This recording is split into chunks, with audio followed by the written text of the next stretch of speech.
Oi, gente, bom dia. Olá, bom dia. Professores capixabas recebem a primeira dose da vacina contra a Covid. O início da imunização aconteceu durante cerimônia simbólica no Palácio Anchieta, em Vitória. Mãe e filha morrem de Covid-19 no intervalo de uma semana.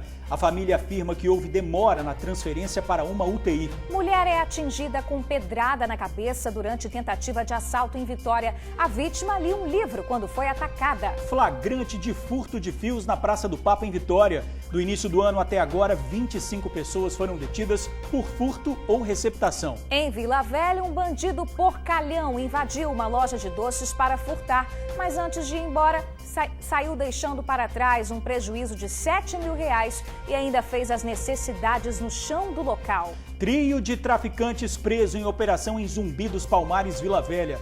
Com eles foram apreendidos drogas e armamento pesado. Mulher morre em acidente de trânsito no dia do aniversário. Ela estava de moto com um companheiro quando bateu em uma caminhonete. Tudo isso e muito mais no retorno do TN1. A gente já volta.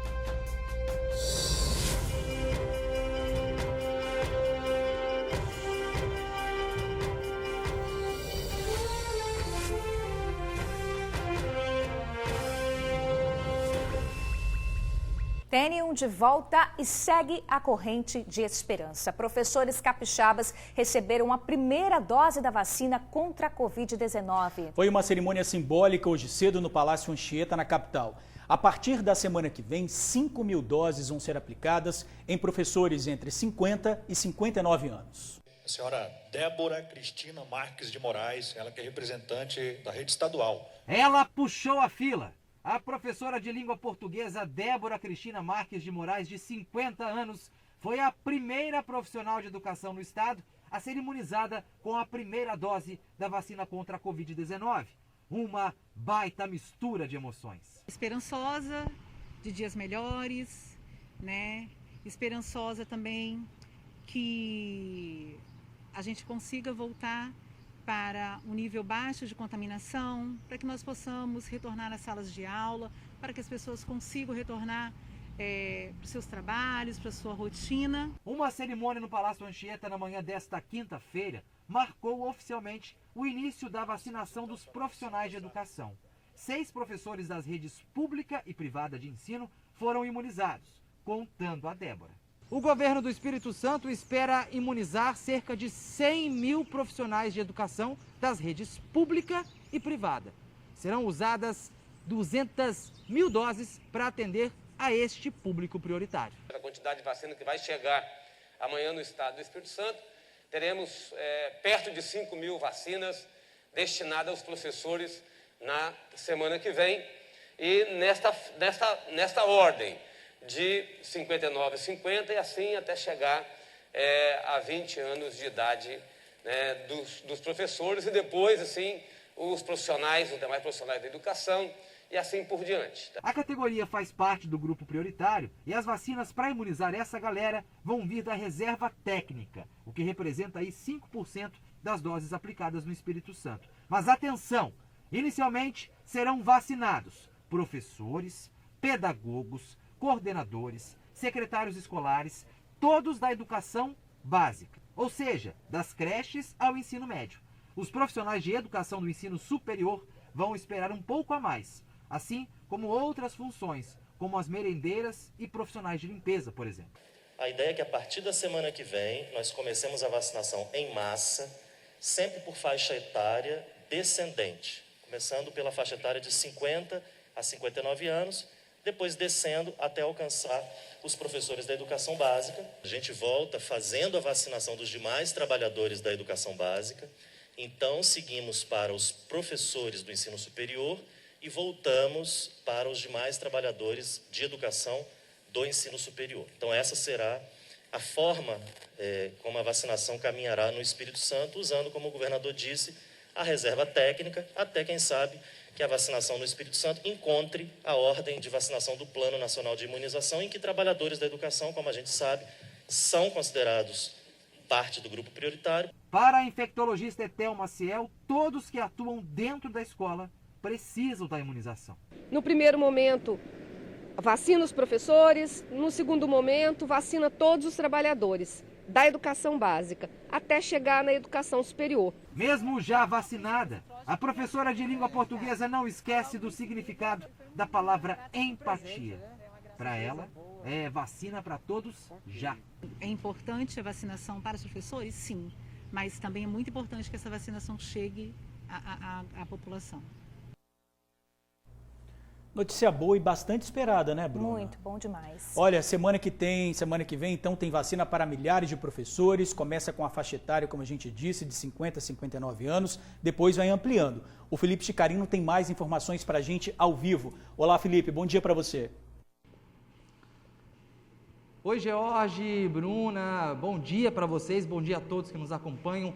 Mais uma notícia boa em meio a várias notícias ruins, né, George? Então, mais uma categoria começando a ser imunizada aqui no Espírito Santo agora, não só os professores, mas os profissionais de educação como um todo. Ao meu lado, o secretário de Educação aqui do Estado, Vitor. Vitor, muito obrigado por receber a gente. A primeira pergunta que eu quero fazer é o seguinte, os professores que querem se vacinar, os profissionais da área da saúde, que têm entre 50 e 59 anos, que já estão aptos para vacinar na próxima semana. Como é que vai funcionar, secretário? Vai ser o agendamento como já acontece com outros grupos prioritários ou vai ser a própria instituição de ensino que vai direcionar esse profissional para a vacinação? Bom dia. Bom dia, boa tarde, na verdade, eu acho, para vocês. Na verdade, não vai ser nem uma coisa nem outra, tá? Então, não teremos agendamento e também não teremos o envolvimento da escola, a princípio, nem como local de vacinação, nem como ponto de informação. Esse é um processo que passa pela Secretaria de Saúde, mas a Secretaria de Educação, junto com outros gestores de rede, os gestores municipais, o IFES, a UFES, as escolas particulares, enfim, todos aqueles que atuam na educação básica e superior, no ensino público e privado, nós vamos compor um comitê interinstitucional que vai ser coordenado pela CEDU, a título apenas de coordenação, né, sem nenhuma hierarquia entre essas instituições, para organizar a lista de profissionais que terão direito a essa vacina. Essa lista, então, será remetida para a Secretaria de Saúde, que, por sua vez, enviará os nomes para as secretarias municipais de saúde e ali será feita a organização, como será feita a chamada, o convite, a informação, mas não precisará de agendamento, né? Pelo menos não é essa a orientação que parte aqui do governo estadual, não será um agendamento como os outros cidadãos fazem, né? Como temos visto. Ou seja, já terá uma lista com os nomes previamente validados e a pessoa já vai no dia, local e hora certos para poder se vacinar. Então, esse profissional de educação que está acompanhando a gente agora, ele vai ser comunicado em casa o local, o dia e o horário que ele vai ser vacinado, é isso? Exatamente. Como ele vai ser comunicado, aí essa é uma informação que acho que daqui a poucos dias a gente deve divulgar, sobretudo da parte da Secretaria de Saúde, porque esse processo passa por lá, tanto a estadual quanto nos municípios. Mas será exatamente isso. Os profissionais serão comunicados aonde eles devem ir e lá já haverá essa lista previamente validada pelo Comitê Interinstitucional que dará direito a essas pessoas receberem vacina. Você falou de direito, pessoal de casa que trabalha com educação, será que eu vou ser contemplado com essa imunização? Lembrando que começa oficialmente começou hoje, mas essa imunização em larga escala começa na semana que vem, com profissionais de educação com idades entre 50 e 59 anos. Ô Vitor, o que eu queria te perguntar é o seguinte, a possibilidade de volta às aulas com uma imunização em larga escala, como que vai funcionar volta às aulas e imunização? Já que semanas anteriores as aulas chegaram a voltar e foram interrompidas. Como é que vai funcionar isso? São dois processos diferentes, né? Embora eles estejam interconectados, mas eles são coisas paralelas. A volta às aulas, ela nunca até aqui foi pensada como, tendo como referência, pré-requisito a vacina. Lembre-se que quando a gente voltou às aulas na rede estadual em outubro do ano passado, nem havia uma aplicação de vacina no mundo, né? A primeira aplicação, salvo engano, foi em dezembro na Inglaterra. Então nós voltamos antes da própria administração da primeira dose em qualquer lugar do mundo.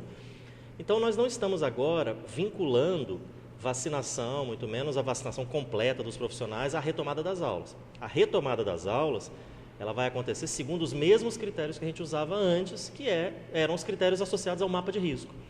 E a aula está interrompida não é para que a gente possa vacinar, ela está interrompida porque o mapa de risco está no risco alto e extremo. Então, assim que esse risco diminuir, e segundo os critérios que adotamos até aqui, for possível abrir as aulas, as escolas para atividades presenciais, faremos, ainda que não tendo vacinado a todos. O importante é que teremos pelo menos começado, uma vez que o governo Casagrande antecipou esse processo no Espírito Santo. Secretário, muito obrigado pelas informações, uma boa tarde ao senhor. e que os profissionais de educação e outros profissionais também possam imunizar o mais rápido possível, né, Vitor? Obrigado. Esse é o nosso desejo. Obrigado. Tá bom, Vitor, muito obrigado. É isso aí, então, Bruna, George, eu devolvo para vocês. O Vitor, secretário de Educação, ele também é professor, ele foi meu orientador no mestrado, ele orientou a minha dissertação de mestrado. Eu não vou nem perguntar para ele se eu fui bom aluno, para que não dê tempo ele possa responder, por isso que eu volto para vocês, viu, Bruna, George, eu volto com vocês aí, imunização dos professores. Ficamos curiosos para essa resposta aí. Só rindo, né? Obrigada. Do jeito que o Felipe é, com certeza ele foi um excelente aluno. Com certeza, né? não tem dúvida disso. Olha, a gente segue aqui, gente, porque enquanto a vacina não chega para todos, infelizmente, a doença vai avançando. Mais de 100 pessoas perderam a vida para a Covid-19 no estado em 24 horas. De ontem para hoje, foram 102 mortes e mais de 2.300 novos registros. A gente lembra sempre que isso não significa que as mortes aconteceram necessariamente de ontem para hoje, tá? Esse número representa que os dados foram contabilizados no sistema nesse dia. Então, vamos lá para o painel Covid, gente. O estado registra 8.412 óbitos desde o início da pandemia. 409.315 casos da doença. A gente atualiza também agora as informações sobre a vacina aqui no Espírito Santo.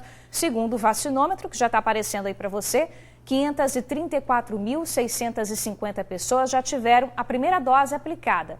124.276 conseguiram receber aí a segunda dose da vacina. Pois é, ontem nós falamos aqui no TN1 sobre uma denúncia de médicos e familiares sobre a falta de medicamentos para sedação dos pacientes internados em UTI. É muito sério isso, gente. A Vanessa Calmon está ao vivo e vai trazer para a gente todas as informações desse caso.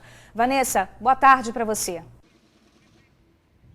Muito boa tarde, Bruna, boa tarde, George, boa tarde para todo mundo que nos acompanha em casa. Pois é, ontem nós trouxemos aqui um relato gravíssimo de uma esposa que está com o marido internado no Hospital Jaime e que, segundo ela, ele não está recebendo a medicação adequada para o tratamento de um paciente gravíssimo como ele. Ele estaria recebendo somente uma sedação parcial estando entubado e isso, segundo a esposa dele, pode piorar o quadro de saúde dele e também segundo especialistas que nós escutamos ontem.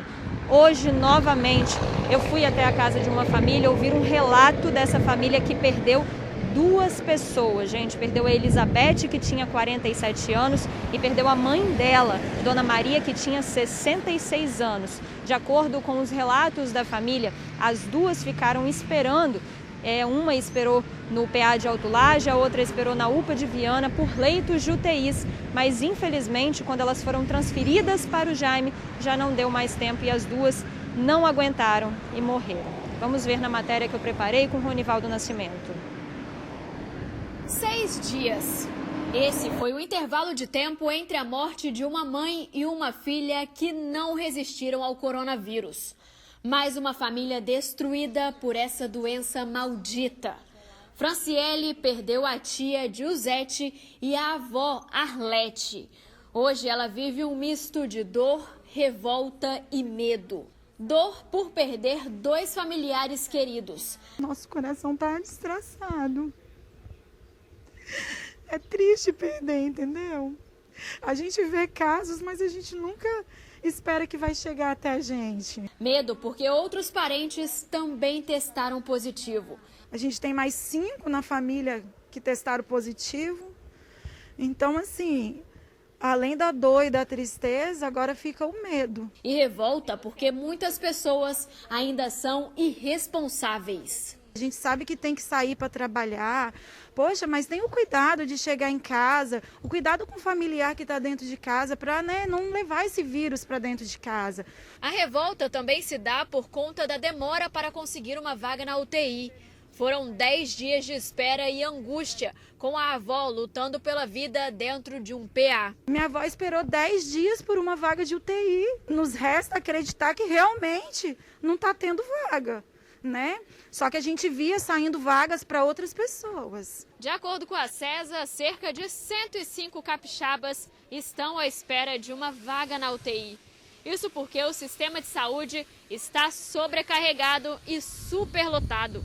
Quase 94% dos leitos de UTIs estão ocupados. No PA de São Pedro, a gente viu todos os leitos lá ocupados. O leito de isolamento estavam todos ocupados, a emergência também ficava ocupada. Agora, o que resta é o apelo. Muita gente está achando que é brincadeira, entendeu? É até que chega na nossa família. E você vê o seu parente morrer esperando uma vaga de UTI.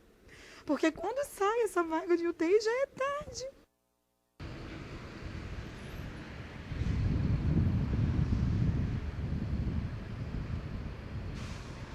Bom, vocês acompanharam aí agora a matéria da Carol Laranja, uma reportagem que também fala sobre essa mesma dor de famílias que estão perdendo entes queridos sem que eles possam, ao menos, às vezes, ter a chance de lutar pela vida em um leito de UTI.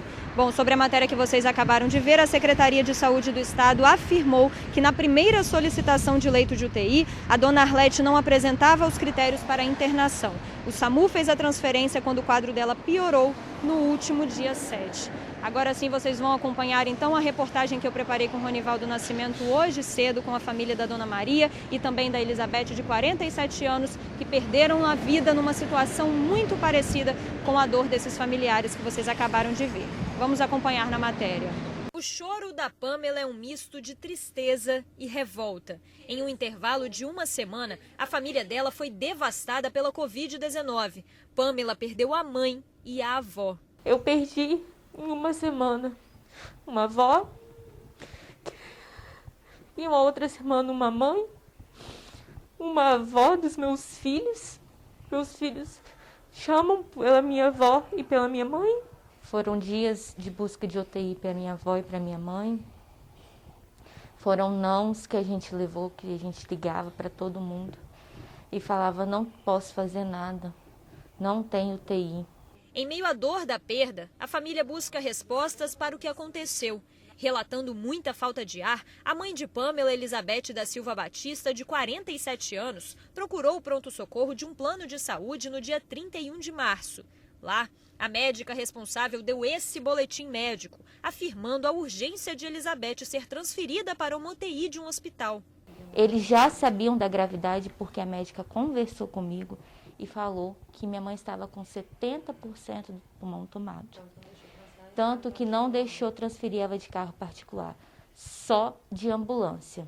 Ao invés de ir para o hospital, Elizabeth foi transferida para o PA de Autolagem em Cariacica. Lá, a situação só piorou. Essa troca de mensagens entre Elizabeth e uma irmã dela mostram o tratamento que ela afirma ter recebido no pronto atendimento. Estou largada aqui, não bebi água até agora. A gente chama e ninguém vem. Eu estava quase fazendo xixi na roupa. Aí veio uma enfermeira e colocou uma comadre. Não adiantou, colocou mal colocada. Não posso nem deitar, estou toda molhada. E estou dividindo o quarto com um rapaz. Olha o constrangimento. As mensagens fizeram com que Pamela se desesperasse e gravasse um vídeo nas redes sociais contando a situação da mãe, implorando por uma vaga em um hospital. A minha mãe está aqui. Ficou na cadeira porque não tinha leito 24 horas. Não tinha lugar para ela deitar. Toda molhada. Ela não teve água. Não deram comida para ela até hoje. Nós estamos aqui implorando uma vaga de UTI porque a minha mãe entrou aqui precisando de uma enfermaria. Depois desse vídeo, Elizabeth foi transferida para uma UTI do Hospital Jaime Santos Neves, na Serra. Mas no mesmo dia, dia 4 de abril, ela não resistiu e faleceu. Uma semana depois, a família viveu o mesmo drama da falta de leitos de UTIs Covid com a Dona Maria, a mãe de Elizabeth, de 66 anos. Ela esperou na UPA de Viana, entubada, por 2 dias, até surgir uma vaga no Hospital Jaime. Dona Maria também não resistiu e morreu. O sofrimento de famílias que vivem na pele o colapso no sistema de saúde, infelizmente, é uma realidade no nosso estado. Já há cerca de um mês, a Secretaria de Saúde registrava fila de espera de pacientes que estavam em pronto atendimento nos municípios e precisavam de leitos de UTIs nos hospitais. Além disso, existe o problema da escassez de medicamentos para o tratamento de pacientes Covid, que é um problema que não só é registrado nos hospitais públicos, mas, segundo autoridades, também é registrado nos hospitais filantrópicos e na rede privada. O mercado brasileiro ele não tem suprido a necessidade dos hospitais filantrópicos, nem do privado e nem de iniciativa pública. Nós fazemos as nossas cotações, essas cotações elas não são respondidas. Quando elas são respondidas, nós acabamos encontrando preços absurdos. A exemplo, uma ampola que nós comprávamos a R$20, a R$19, nós encontramos cotações até R$180 essa mesma ampola, o que dificulta ainda mais a aquisição desse insumo tão importante. Nós estamos vivendo a cada dia um drama diferente. O triste para quem perde um ente querido e o mais difícil de aceitar é saber que ele não teve nem a chance de lutar pela vida. Se a minha mãe tivesse, desde o primeiro dia que ela foi internada, sido tratada, eu tenho certeza que minha mãe estava viva hoje. Bom, vamos aos posicionamentos então. Nós procuramos primeiro o plano de saúde da Elizabeth para saber sobre essa questão da transferência até o PA de Alto Lage. O plano de saúde nos disse que está em contato com a direção do plano e que vai entrar em contato com a família também para explicar a situação. Bom, a Prefeitura de Cariacica disse que a paciente foi assistida e monitorada pela equipe médica e que recebeu todos os medicamentos necessários, inclusive com cilindro de oxigênio, durante todo o período em que permaneceu internada no pronto atendimento do Trevo de Alto Lage. Disse ainda que é de 24 horas o tempo médio que pacientes que precisam de UTI aguardam a liberação de vagas por parte do Estado. A Secretaria de Estado de Saúde disse o seguinte, que lamenta profundamente os falecimentos, mas informa que em nenhum momento as pacientes ficaram desassistidas. Esclarece que as transferências são realizadas de acordo com o quadro clínico descrito pelo Serviço de Saúde e que as duas foram transferidas para unidades hospitalares, conforme o perfil de evolução da doença e disponibilidade de leito.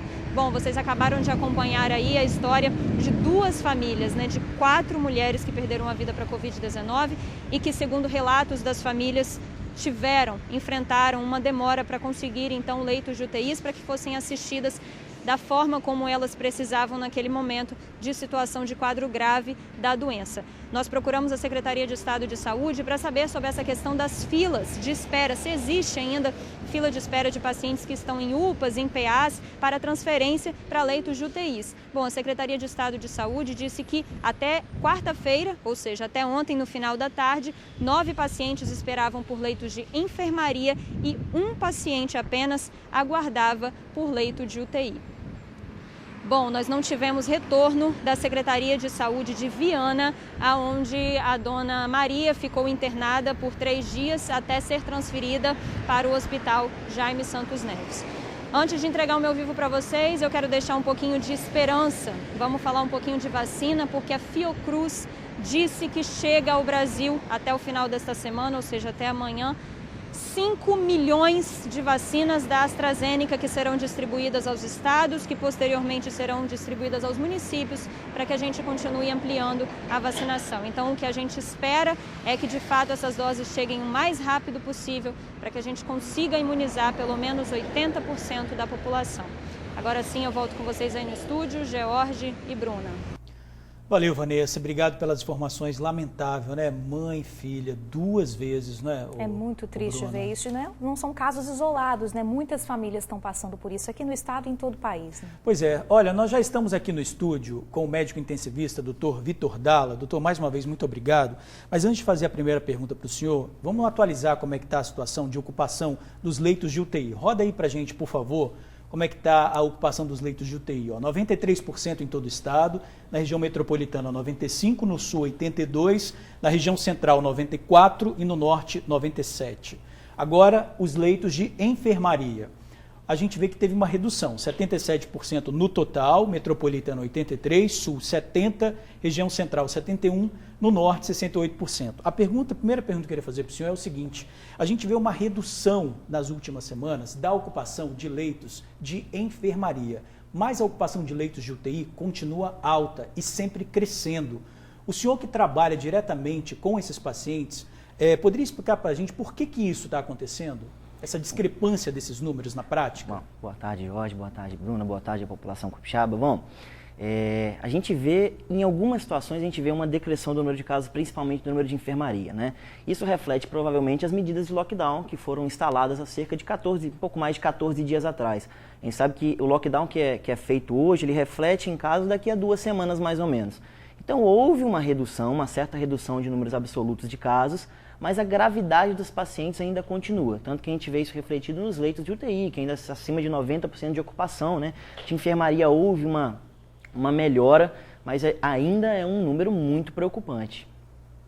Doutor, a gente já está aí há cerca de 4 semanas com esses números muito altos. Já tem mais de 4 semanas que os leitos de UTI aqui no estado estão em 90%. Nesse tempo, o estado aumentou a quantidade de leitos, novos leitos foram abertos, quase 300, 267, mas não dá conta, né? Chegam novos leitos, mas mais pessoas são internadas. Nesse ritmo, a conta vai continuar fechando?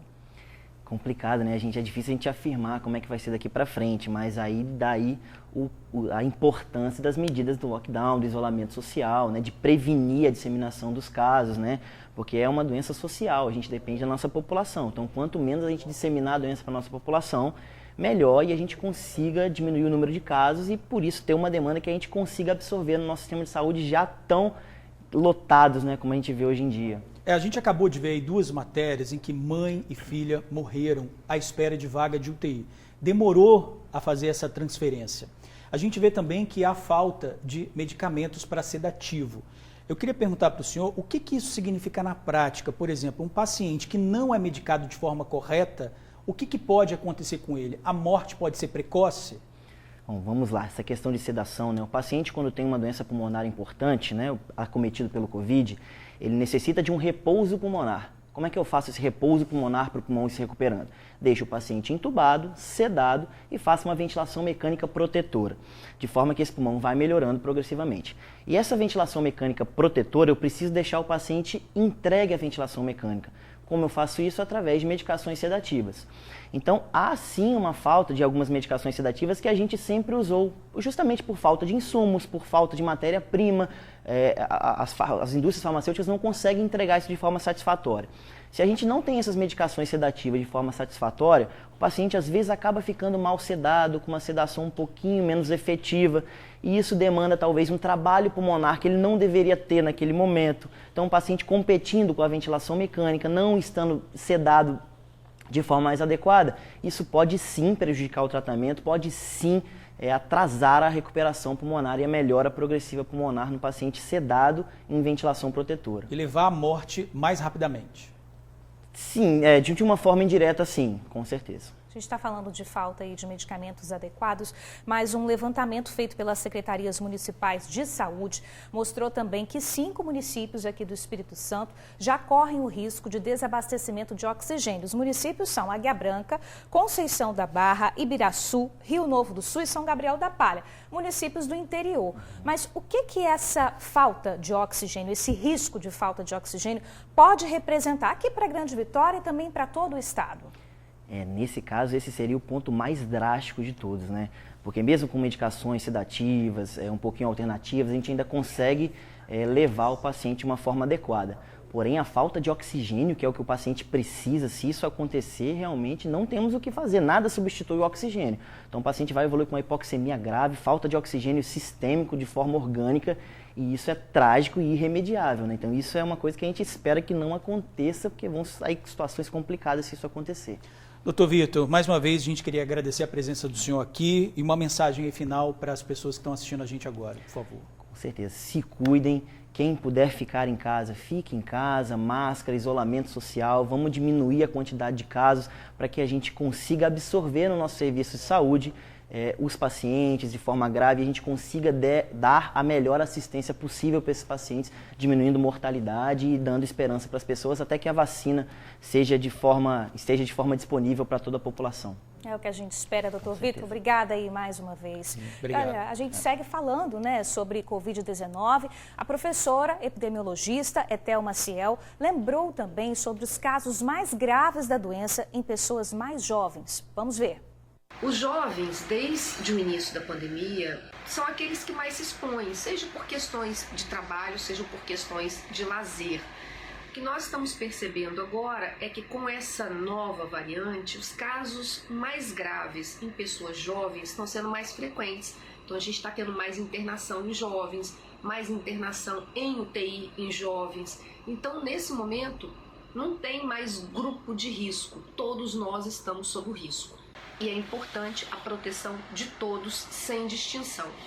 O fato dos jovens se expor mais e agora se infectar e transmitir, a gente dá chance para que haja mutações, não só em jovens, mas em todas as pessoas que estão nesse momento se infectando, sem se isolar e transmitindo para outras pessoas. Pois é, fica aí o grande alerta também para os jovens, né? Como a doutora Etel disse, essa mutação está atingindo cada vez mais e de forma mais grave os jovens, né, Bruno? Verdade, é isso mesmo. E são pessoas de todas as idades, não tem mais idades, o vírus não escolhe mais quem é mais velho. Muitos jovens estão internados com quadros gravíssimos da Covid-19 e a mutação que vem acontecendo, cada dia mais pessoas vêm se infectando mais e ficando mais grave, sobrecarregando os leitos de UTI, né? O que a gente acabou de falar com o doutor Vitor. Isso aí. Olha, vamos às nossas notícias policiais. A gente fala agora do arrombamento a uma loja de doces na Glória, em Vila Velha. O bandido porcalhão ainda fez as necessidades dentro do comércio. Pouco depois das 4 da madrugada, o bandido quebra o cadeado da loja e consegue ter acesso ao almoxarifado. Ele usa um papelão para não se esconder das câmeras. Em 1 hora, o criminoso força todas as portas que encontra pelo caminho e, por fim, consegue entrar no escritório. Lá dentro, ele mexe em tudo, inclusive quebra objetos. E antes de ir embora, ainda faz as necessidades no local. O prejuízo, segundo a proprietária da papelaria, foi de mais de R$7 mil. Essa teria sido a segunda vez que o mesmo ladrão entrou no local. É absurdo, o porcalhão ainda deixou sujeira para trás e além do prejuízo enorme, né? Olha, a gente segue falando de assuntos policiais. Mais um suspeito de furto de fios foi detido aqui na capital. Do início do ano até hoje, 25 pessoas foram detidas em Vitória por furto e receptação de fios de cobre. A Guarda Municipal de Vitória foi acionada pelos CIODs. O homem foi detido em flagrante furtando fios na Praça do Papa.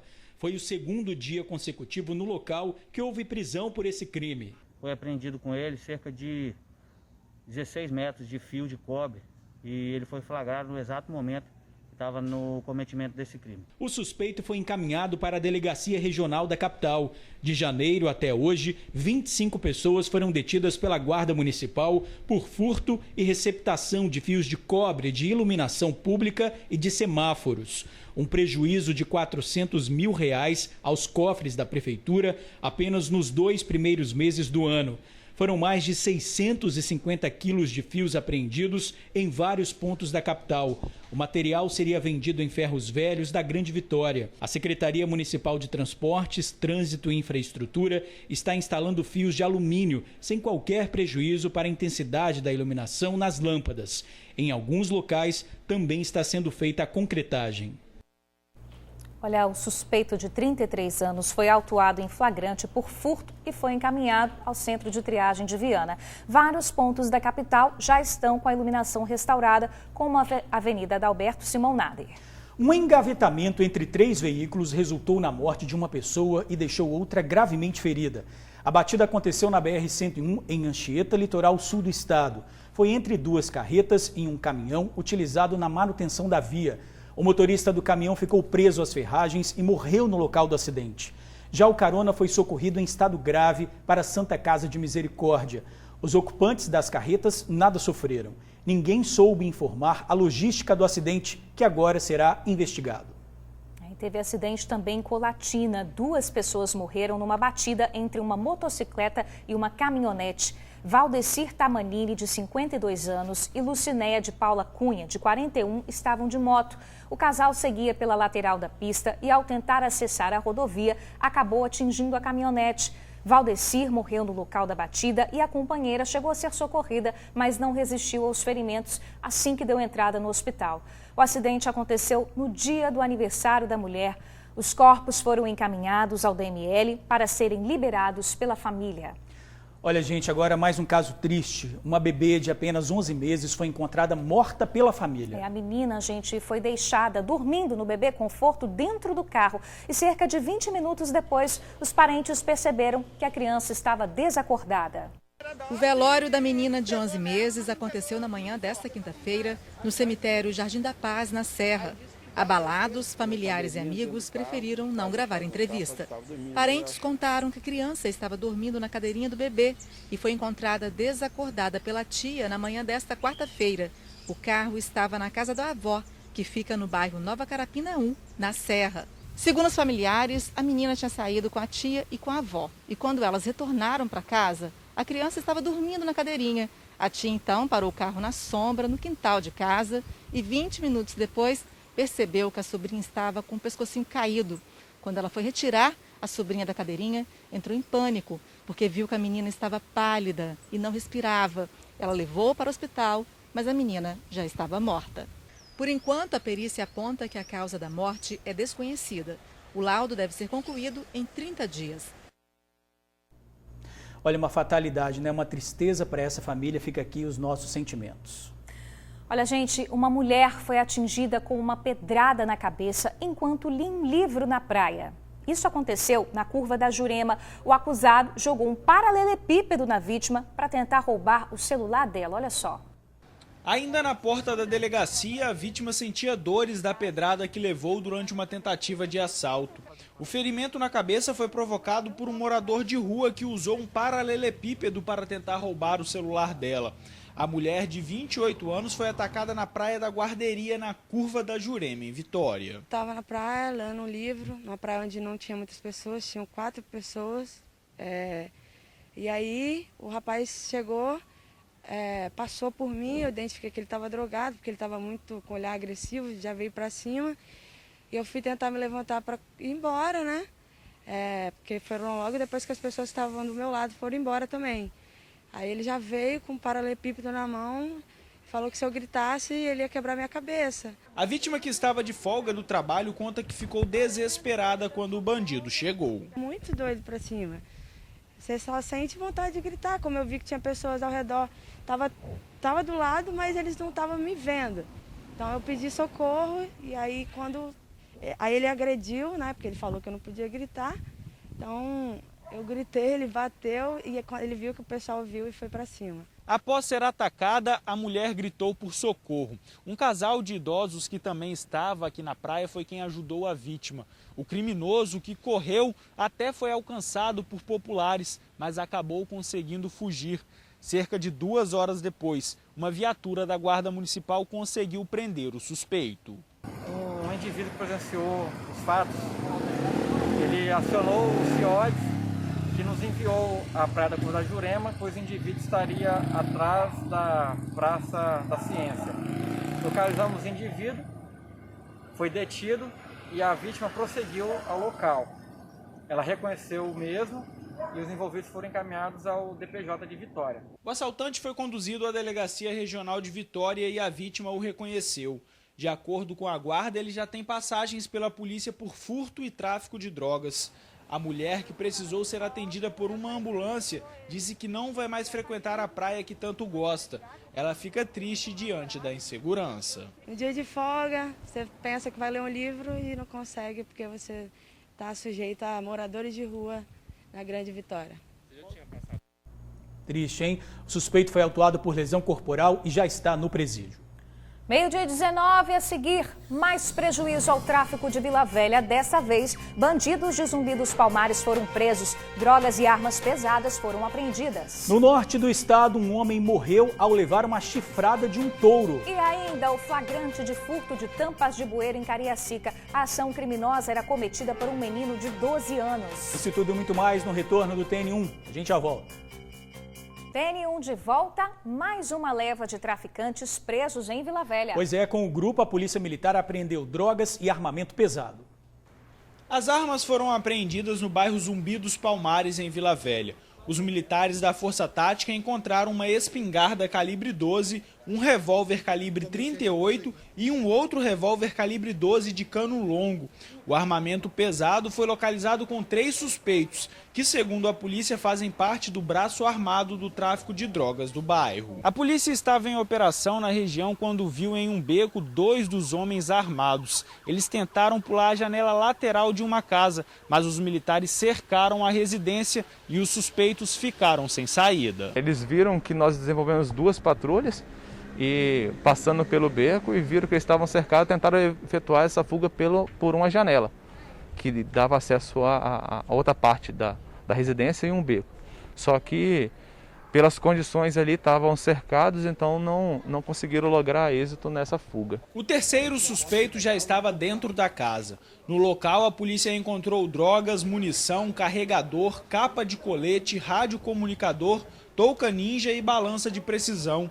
De acordo com a polícia, o local funciona como uma central para os traficantes. Região essa que há um intenso tráfico de drogas e constantes homicídios e tentativas de homicídio naquela região, deixando os moradores de bem e a comunidade local amedrontada, né, com esses ataques e constantes disparos. Uma ferramenta também foi apreendida pela Força Tática. A suspeita da polícia é que traficantes usem o corta-frio para invadir casas de moradores. É uma característica muito comum do tráfico, eles intimidarem moradores de bem e dentro da possibilidade deles lá até mesmo invadir algumas residências. Nós atuamos para proteger categoricamente o cidadão de bem e fazer com que esses criminosos não façam isso, não coloquem o cidadão de bem nessas condições. Os suspeitos foram autuados em flagrante por tráfico de drogas, porte ilegal de arma de fogo e foram encaminhados ao centro de triagem de Viana. Gente, em Cariacica, um menino de 12 anos foi apreendido pela polícia depois de ser flagrado furtando tampas de bueiros. As 3 tampas de bueiro foram furtadas no bairro Bandeirantes, em Cariacica, na noite desta quarta-feira. Os 2 carrinhos de mão usados também foram apreendidos. Segundo a Polícia Civil, um menino de 12 anos foi apreendido.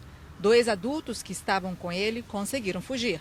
Na manhã desta quinta-feira, familiares da criança foram até a delegacia no bairro Rio Branco e o menino foi liberado.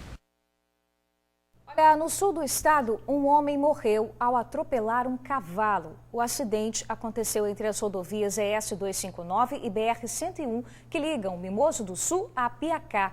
O animal tentou atravessar a pista, mas acabou atingido por um homem de moto que não conseguiu desviar a tempo. Estava muito escuro no momento do acidente. O SAMU chegou a ser acionado, mas um motociclista morreu no local. O cavalo também não resistiu ao impacto da batida. O dono do animal ainda não foi localizado. E no norte do estado, um homem morreu depois de ser chifrado por um touro. De acordo com testemunhas, Rodrigo de Araújo, de 30 anos, tentava laçar o animal quando foi atingido no abdômen. Esse caso aconteceu na localidade de Chapadão, em Rio Bananal. A vítima chegou a ser socorrida, mas diante da gravidade dos ferimentos, morreu assim que deu entrada no hospital.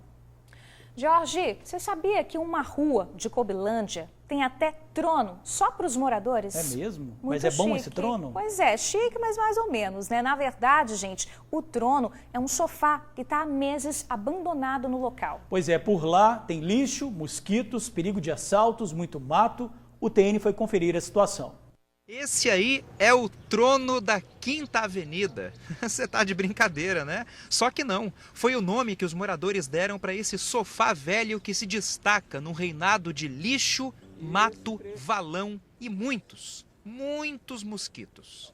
A rua Quinta Avenida fica em Cobilândia, Vila Velha. Não precisa nem falar que essa lixaiada aí toda incomoda bastante os moradores aqui, né? Tem uma região com muito mato aqui, a gente fica preocupado com uma violência aí contra uma mulher, contra uma criança. Essa rua dá acesso à escola, dá acesso à igreja católica e fica muito complicado as pessoas passarem aqui numa situação dessa. A comunidade está cansada desse descaso. Não dá mais para aguentar essa situação, não. Aqui em volta tem empresas, escola e muitas casas. Viver no meio do lixo não dá. É uma tremenda falta de respeito com a comunidade, entendeu? O sofá tá ali, foi batizado ali como o trono da Quinta Avenida, né? E, na verdade, a gente estamos estão abandonados, né? Aqui eu tenho filho que passa aqui para ir para a escola, que isso aqui está oferecendo um perigo danado. O Vinícius já fez muitas denúncias, como essa aí no vídeo que ele gravou e postou nas redes sociais. Já tentamos várias formas, fala que vai fazer, a gente não tem um retorno, não tem uma resposta, entendeu? Então, a gente fica assim meio recuado, não sabe mais o que fazer. Mas, como diz o ditado, não há nada tão ruim que não possa piorar. Como você já deve saber, a previsão do tempo para o final dessa semana não é das melhores, principalmente para quem mora aqui em Cobilândia. E eu vou te explicar o porquê. Atravessando a rua, olha só onde chega a água do valão. Chove muito, o valão enche e a água cobre a rua toda. O valão, na realidade, é um problema de Cobilândia em geral. E esse aqui não fica a desejar, né? É um valão que já caiu carro, caiu caminhão aqui. E sempre quando chove, é um dos primeiros que enche. O pessoal aqui já perdeu as contas de quantas vezes entrou em contato com a prefeitura. Já liguei várias vezes, já pedimos. Não só eu, os moradores pediu, também tem aqui 2 vereadores que pediu. Então todos nós estamos cobrando o benefício dessa rua. Que se vier uma chuva alagar aqui, esse lixo vai todo para dentro do valão. Olha, a Prefeitura de Vila Velha afirmou que a limpeza nos bairros segue o cronograma criado no início do ano. Inclusive, a equipe esteve no bairro Cobilândia esse mês realizando um mutirão. Hoje de manhã foi enviada uma outra equipe para verificar a solicitação dos moradores e, como a gente pode ver aí na foto, o local foi limpo.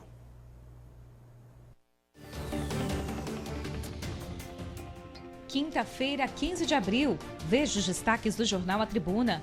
Estado recebe hoje 124.700 doses e começa a vacinação de professores. Na foto principal, aumentam casos de queda de cabelo em mulheres. Empresas e órgãos públicos abrem vagas de estágio em 30 áreas. O desafio de manter os filhos estudando em casa. Bebê morre por asfixia em cadeirinha no carro. E veja ainda na edição de hoje, em AT2, quem não tem desejo de vencer arruma desculpa. Vitória do Fla hoje elimina o Vasco. E no caderno sobre rodas, carro elétrico a partir de 159 mil. Nesse momento difícil para os empreendedores, o Sebrae realiza até o próximo dia 23 um mutirão digital reforçando os atendimentos remotos. Um especialista vai ouvir as necessidades e indicar as melhores soluções para cada empresário que procurar o Sebrae. É a campanha Conte com o Sebrae, que também vai oferecer orientações para renegociação de dívidas, acesso ao crédito, vendas online e marketing digital, além de protocolos para atender durante a pandemia. As ações do Conte com o Sebrae podem ser acessadas pelo link www.es.sebrae.com.br. Já os atendimentos remotos serão realizados de segunda a sexta-feira, das 8 da manhã às 6 da noite, pelo telefone 0800 570 0800 ou pelo WhatsApp 3041 5500. Um bingo clandestino foi fechado no bairro Maria Ortiz, em Vitória. A descoberta aconteceu durante a ação de fiscalização e combate à Covid-19. O bingo funcionava em um bar que estava lotado, principalmente de mulheres. Cartelas e outros objetos de jogo, além de dinheiro, foram apreendidos. 2 pessoas que seriam funcionárias do local seguiram para a delegacia, onde foram autuadas em flagrante por exploração de jogo de azar e infração de medida sanitária. As 2 assinaram termo circunstanciado e vão responder em liberdade.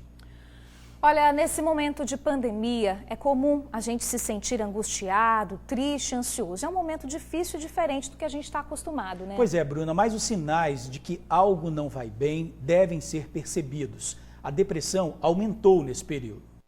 Quem vê a Adria assim, conversando com a gente, nem imagina que a jovem chegou a pesar 30 quilos. O motivo? A depressão.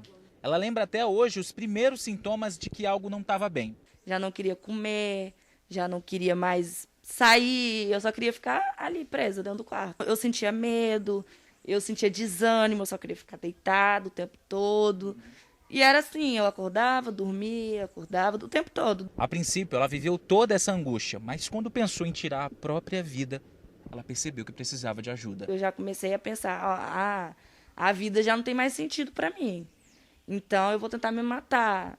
Eu tentei me matar, na verdade, mas eu aprendi que é importante você aceitar a condição que você está, você procurar ajuda, não qualquer pessoa, mas você tem que chegar até alguém e falar, me ajuda. Diante da pandemia, segundo esse psiquiatra, houve um aumento na procura das pessoas para tratar a saúde mental. A gente tem enfrentado uma piora importante da saúde mental das pessoas, sobretudo por esse estresse crônico, pela intensidade do estresse, pelo medo vivenciado, pela sensação de falta de suporte e pela real falta de suporte. Isso gera piora do quadro de humor, né, da resiliência das pessoas e da capacidade, sobretudo, de ter esperança e de perceber que a vida tem sentido. O Centro de Valorização da Vida de Vitória, que atende aos chamados do 188,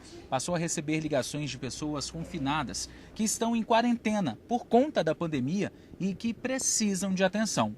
Então, cada pessoa quer ser ouvida de forma empática, cada pessoa quer ser aceita, quer ser respeitada, quer entender o que está acontecendo com ela, né? Por ano, cerca de 12 mil pessoas tiram a própria vida no país, principalmente por conta de transtornos de ansiedade e também transtornos depressivos. É um assunto tabu, é muito difícil falar disso, mas é muito importante falarmos de prevenção ao suicídio, principalmente no momento que a gente vive, pandemia.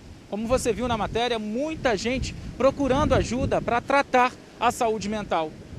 Além disso, é muito importante ficar atento. Eu, você, nós podemos ajudar essas pessoas. Eu achava assim, que ninguém gostava de mim, na sua mente vem, ninguém gosta de você, você tá sozinho, ninguém vai cuidar de você. Só que no momento que eu estava assim, eu tinha várias pessoas à minha volta que sempre estavam ali me incentivando. Não, você é uma fase, vai passar. Uma pessoa com depressão, ela não quer acabar com a vida. Ela quer acabar com a dor que ela sente. Sociedade, quando caminhar para ser uma sociedade mais fraterna, mais acolhedora, né? Uma sociedade que não julgue, que aceite. Quanto mais nós caminharmos para isso, mais nós vamos estar criando, digamos assim, pessoas saudáveis. Uma boa dica é a pessoa se permitir ser apoiada, pedir ajuda, ajudar as pessoas. Ter um propósito nesse momento, seja ele ajudar quem está precisando, seja ele cuidar de quem está precisando, pode ajudar em muito a melhorar a sua resiliência. Além disso, estimular o seu sentimento de autoeficácia. Olhar para frente e ficar com medo do futuro é normal. Mas olhe para trás, veja que você já conseguiu resolver muitos problemas.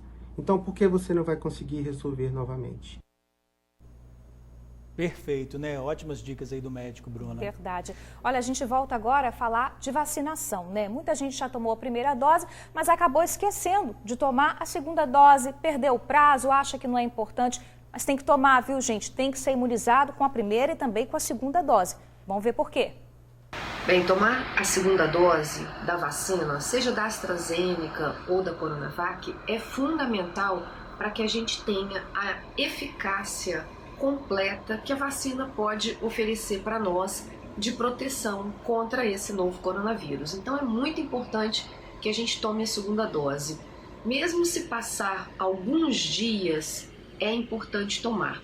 Mesmo que você tenha perdido o prazo, porque não percebeu que a data que estava ali você teria que voltar ou porque esqueceu, é importante que você retorne e tome a segunda dose para completar o esquema de vacinação. Olha, gente, o nosso amigo Dr. João está na área e, como sempre, tirando muitas dúvidas. É verdade. Hoje o assunto é vacinação negativa. O que é isso, hein? Não conheço, não. Nem eu. Dr. João vai responder.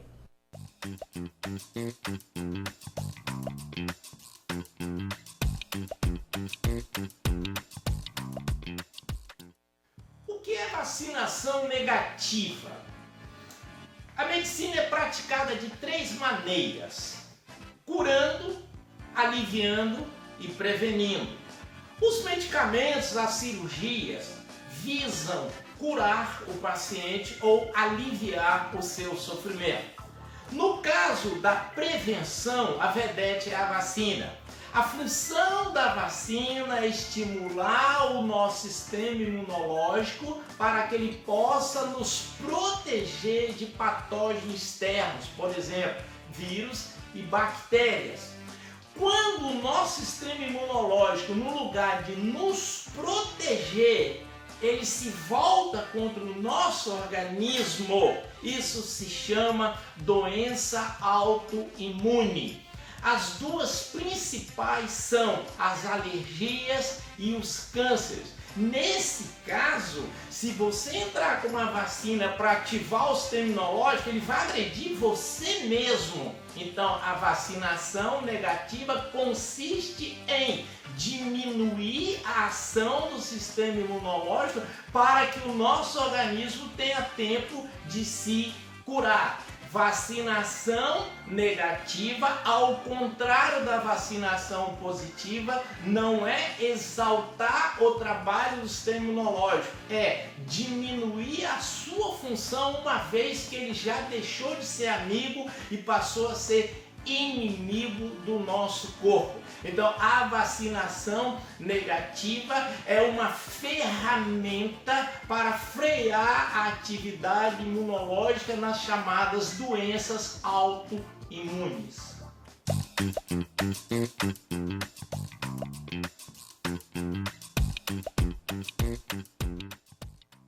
Tá aí, vivendo e aprendendo. Não sabia o que era vacinação também negativa. Não conhecia, agora a gente já sabe, os amigos do TN também, né? Pois é, e você tem alguma dúvida sobre saúde, gente, manda pra gente que o Dr. João vai responder. Manda pro nosso WhatsApp, 997922530, 997922530. Vamos de previsão de tempo, Bora. saber como é que tá o tempo lá fora. Hoje de manhã cedo eu já acordei com arco-íris na janela do quarto. Lindo demais. E olha aí como é que o tempo tá lindo, o céu brilhando, gente. Quinta-feira amanheceu meio chuvosa, meio duvidosa, mas não demorou muito. E o calorão tomou conta, o sol chegou com tudo na Grande Vitória. Olha aí, ele brilhando forte.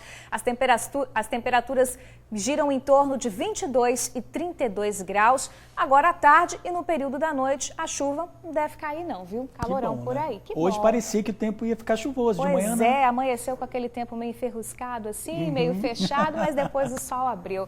Tá na hora de encerrar o TN1, gente, Tá meio-dia e sim. 39. Vamos nessa?